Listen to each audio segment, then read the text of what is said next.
Today's actually the one-year anniversary of your company announcing its revitalization plan. Really strong beats yesterday, especially on profit, but sales were down across the board, especially in Europe, and your stock's down about 35% over this past year. In year two of this plan, how do you plan to improve the stock performance and also the sales performance?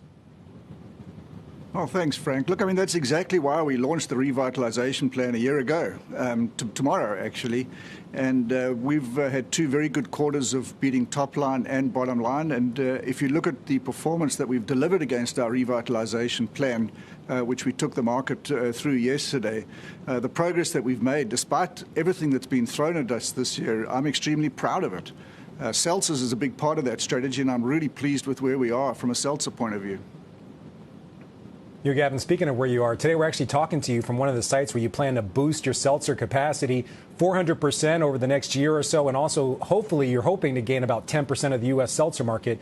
Can you tell us the strategy behind your core seltzer brand, your Vizzy brand, and also your partnership with Coca-Cola, Topo Chico Seltzer? Yes, thanks, Frank. I am. I'm down in our Fort Worth, Texas brewery today. This is where we've invested a ton of money behind our seltzer strategy. I had a look at the new packaging line, and I had a look at the new filtration system, which will be up and running next month, and we'll be in a really good place to meet the demands for Vizzy and Coors Hard Seltzer. Those are the two brands that we launched this year, Vizzy in the earlier part of the year and Coors Hard Seltzer only about a month ago. Both of those brands have exceeded our expectations. They're very differentiated, and the consumers are seeing that. We're also very excited about Topo Chico Hard Seltzer, the partnership that we've entered into with the Coca-Cola company, and that brand will come next year, and we'll also be launching Proof Point.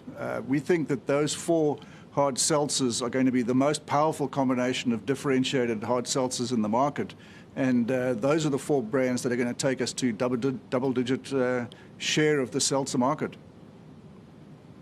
So, Gavin, again, really strong beats on profit for this quarter. However, you have two big variables for your business, one of them being COVID-19 impacting bar and restaurant sales, the other one being the inflated prices of cans and also the limited supply of cans. How do you mitigate both of those in the next year?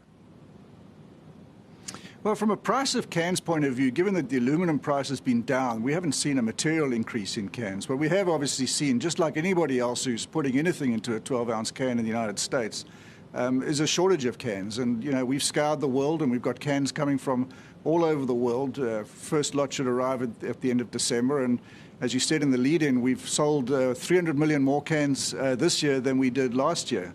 We've just commissioned a new can line in our Golden Valley area, which will be able to produce 750 million extra sleek cans for us next year. So, you know, we're well positioned to meet our goal of 10% share of the hard seltzers with that new sleek can line.